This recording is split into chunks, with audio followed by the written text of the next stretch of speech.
नमस्कार दोस्तों, स्वागत करता हूं एक बार फिर से आपके अपने YouTube चैनल पर। दोस्तों यहां पर हम आपको ग्रुप डी भर्ती का फॉर्म कैसे भरना है, कब ये भर्ती आएगी। दूसरा दोस्तों, शिक्षा विभाग में हाल ही में ही 2364 पदों पर ही भर्ती आई थी और रिजल्ट का आप लोग बेसब्री से इंतजार कर रहे हैं। और इसमें मैं बहुत ही विस्तृत रूप से आपको जानकारी देने वाला हूँ, क्या सिलेक्शन के आधार रहेंगे। तो संभावनाएं मात्रा के आधार पर भी और न्यूज़ चैनल के मात्रा के आधार पर भी दोस्तों हमने ये वीडियो बनाई है। आशा करता हूँ आपको वीडियो पसंद आई होगी। सबसे पहले तो देखिए दोस्तों, शिक्षा विभाग में चतुर्थ श्रेणी ग्रुप डी भर्ती और जिलेवार पद का विवरण। 2364 पद निकले थे प्राथमिक माध्यमिक विद्यालय और जिला शिक्षा कार्यालयों में। ये जो पद थे दोस्तों आउटसोर्सिंग के माध्यम से भरे जाने थे। इसमें 3 तरीके के पद थे, परिचारक, स्वेच्छक और सह चौकीदार के पद शामिल थे। अगर मैं आपको बताऊं दोस्तों, देहरादून में परिचारक के 24 पद थे, तो स्वैच्छिक सह चौकीदार के 171 पद थे। ये कोई नहीं बताएगा पूरे यूट्यूब चैनल पर जिसमें मैं बता रहा हूँ। इसमें परिचारक के दोस्तों पद अच्छे माने जा रहे हैं, बच्चे कोशिश कर रहे हैं कि परिचारक पद पर हमारा चयन हो जाए। वहीं स्वैच्छिक साफ सफाई वाले और चौकीदार वालों पर पदों की संख्या भी ज़्यादा है, उसी से आप आइडिया लगा सकते हैं। तो इस प्रकार देहरादून में 195 पद हैं। पूरी डिटेल्स वीडियो हैं। पौड़ी में 340 हैं, टिहरी में 268 हैं, नैनीताल में 28 परिचारक हैं तो 180 अलग पद हैं, पिथौरागढ़ में 4 हैं और स्वैच्छिक चौकीदार के 193। इसी प्रकार उधम सिंह नगर 42, 140। टोटल अगर मैं बात करूं वही 2364 पद हैं। परिचारक के पूरे उत्तराखंड के 13 जिलों में 165 पद और 2199 पद जो हैं स्वैच्छिक चौकीदार के हैं। अब मैं बात करता हूँ पात्रता और चयन का आधार और मानदंड नियम क्या है। देखिए दोस्तों, इसमें बार बार बोल रहे हैं कि 8वीं कक्षा की मार्कशीट लगाकर फॉर्म भरा जा रहा था। एक तो मैं क्लियर कर दूं, इसमें 5वीं की कक्षा की मार्कशीट लगाकर भी आप फॉर्म भर सकते थे। ऐसा नहीं थे केवल 8वीं की मार्कशीट। हाँ, योग्यता उसमें 8वीं और 5वीं कक्षा उत्तीर्ण मांगा गया था। यहाँ तक कि अगर मैं आपको बताऊं, 9वीं क्लास की मार्कशीट अगर आप लगा भी रहे थे तो फॉर्म नहीं भरा जा रहा था कहीं ना कहीं। और यदि लगा भी रहे थे तो दोस्तों हो सकता है कि बाद में उनका आवेदन निरस्त हो जाए, लेकिन ऐसी कहीं सूचना नहीं है। लेकिन मैं इस आधार पर बोल रहा हूं कि जो हायर एजुकेशन वाले क्वालिफिकेशन वाले हैं वो सिलेक्शन प्रोसेस से बाहर हो सकते हैं। उसका आधार ये है कि जब ये फॉर्म आए थे, जब आपकी योग्यता उसमें 10वीं, 11वीं, 12वीं या ग्रेजुएशन पोस्ट ग्रेजुएशन थी, तो आप फॉर्म ही नहीं भर पा रहे थे। जब आप योग्यता कम दिखा रहे थे, यानी कि 5वीं और 8वीं दिखा रहे थे, तब ये जाकर फॉर्म भरा जा रहा था। ये तो आप भी मानते हैं। तो ये इस आधार पर मैं कह सकता हूँ कि 8वीं कक्षा की जो मार्कशीट है उन्हीं बच्चों का कहीं ना कहीं इसमें चयन होगा, और चयन होना भी चाहिए। उनको प्रेफरेंस प्राथमिकता देनी चाहिए। लेकिन अभी कोई ऐसी ऑफिशियली जानकारी नहीं है कि हायर एजुकेशन क्वालिफिकेशन वाला बाहर हो सकता है। नंबर 1 बात। फिलहाल मैं फिर बोल रहा हूँ, उसमें कहीं ना कहीं इन लोगों को प्राथमिकता मिलेगी। एज इसमें 18 से 42 साल थी और वहीं सरकारी नियमानुसार आरक्षित श्रेणी को अधिकतम आयु सीमा में छूट थी। ये सब मैं क्यों बता रहा हूँ, क्योंकि बहुत लोगों के बहुत सारे सवाल थे। आगामी शिक्षा विभाग में फिर दोबारा से भर्ती आने वाली है, उसको भी मैं आपको बताने वाला हूं तथ्यों के आधार पर। पूरी वीडियो देखिएगा।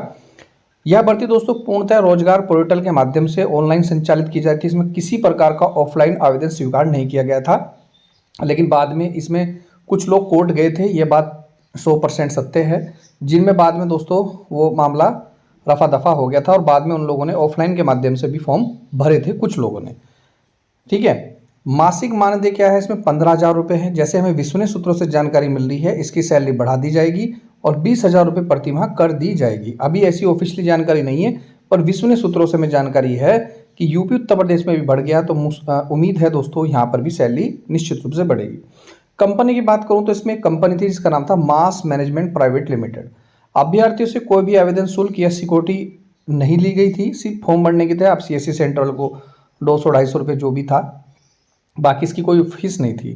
परिणाम की स्थिति और विभागीय समीक्षा की बात करूं, अभी इसका रिजल्ट डिले क्यों है? बिल्कुल विश्वसनीय सूत्रों से बता रहा हूं। चतुर्थ श्रेणी के 2364 भर्ती को देरी को लेकर विभागीय मंत्री द्वारा यानी कि डॉक्टर धन सिंह रावत जी ने कड़ी नाराजगी व्यक्त की है।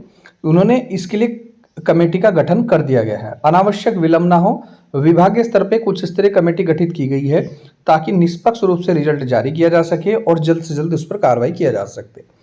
प्रयाग पोर्टल और सेवाजन विभाग केवल इसमें प्रयाग पोर्टल ही नहीं रिजल्ट जारी करेगा, बल्कि सेवाजन जो विभाग है दोस्तों वो भी बताएगा कि आपने जो ये प्रमाण पत्र बनाया था तब उसमें योग्यता क्या थी। ऐसा तो नहीं है कि आपने वहाँ योग्यता कुछ और दिखा रखी, वहाँ योग्यता कुछ दिखा रखी। तो दोनों का समन्वय स्थापित कर चयनित अभ्यर्थी की योग्यता और सेवा शर्तों के आधार पर ही अंतिम परिणाम सूची या चयन सूची जारी की जाएगी। तो उम्मीद है दोस्तों आपका रिजल्ट जो आ सकता है जुलाई के आसपास आ सकता है। अब जो नई भर्ती है स्कूलों की जिसकी मैं बात कर रहा हूँ वो है दोस्तों अशासकीय स्कूलों में चतुर्थ श्रेणी की भर्ती योजना। शिक्षा निदेशालय द्वारा इसका औपचारिक प्रस्ताव भेजा जा चुका है। जल्दी दोस्तों इसमें प्रयोगशाला सहायक, परिचारक के पद आउटसोर्स के माध्यम से भरे जाने हैं अशासकीय स्कूलों में। तो जिस भी भाई को ये फॉर्म भरवाना है, फिलहाल आपको रजिस्ट्रेशन करवाना होगा प्रयाग पोर्टल पे। जल्दी आपको प्रयाग पोर्टल पर देखने को मिलेंगे, तो व्हाट्सअप कर दीजिए। बाकी इसमें और भी फॉर्म आते रहते हैं, तो आप व्हाट्सअप करें, आपका रजिस्ट्रेशन हो जाएगा और बाकी फॉर्म भी जो एक्स्ट्रा आते रहते हैं वो भी भर दिए जाएंगे 9808403876 पर। अब मैं आपको बता दूं दोस्तों आगामी अन्य विभागों में आने वाली रिक्तियाँ। विभागीय घोषणा के अनुसार शिक्षा विभाग में 90 दिन का रोजगार लक्ष्य रखा है, जिसमें लगभग 7,749 पदों पर नियुक्ति का लक्ष्य रखा है। बहुत ही विश्वसनीय सूत्रों से जानकारी है, जिसमें से 2100 पदों पर लगभग भर्ती प्रक्रिया पूर्ण की जा चुकी है। वहीं 2400 पदों पर भर्ती गतिमान है। दोस्तों जल्दी इसका रिजल्ट आपको देखने को मिल जाएगा। प्रवक्ता के 800 से अधिक पद और अन्य पद जो वर्तमान में शिक्षा विभाग में आने वाले हैं वो है दोस्तों BRC CRC। यदि आप पोस्ट ग्रेजुएशन हैं तो निश्चित रूप से आप ये फॉर्म भर सकते हैं, जल्दी आने मिलेंगे।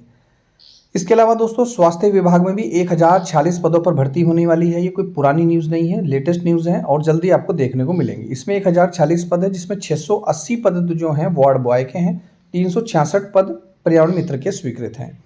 ये डिटेल्स देख सकते हैं पर्यावरण मित्र के कहाँ कितने पद हैं। जैसे हरिद्वार में 21 ही पद हैं, नैनीताल में 136 पद हैं, ओडी में 37 पद हैं, कोई नहीं बताएगा, अल्मोड़ा में 16 पद हैं। तो पर्यावरण मित्र के लिए योग्यता 10वीं पास रखी गई है। वहीं चतुर्थ श्रेणी वार्ड बॉय के लिए दोस्तों योग्यता 10वीं से कम रखी गई है। ये जल्द ही 1046 पदों पर भर्ती होनी है। इसके लिए मैं फिर बोल रहा हूँ कागज नत्थी तैयार कर लें। फॉर एग्जाम्पल रोजगार कार्य का रजिस्ट्रेशन होना चाहिए, सेवायोजन कार्यालय में प्रमाण पत्र होना चाहिए, स्थायी निवास प्रमाण पत्र होना चाहिए, जाति का अगर आपकी जो भी है आरक्षण वाइज आपका उसका सर्टिफिकेट होना चाहिए। एक खबर मैं आपको बता दूं दोस्तों, लोक निर्माण भवाली में आउटसोर्स के माध्यम से बेलदार के पदों पर दोस्तों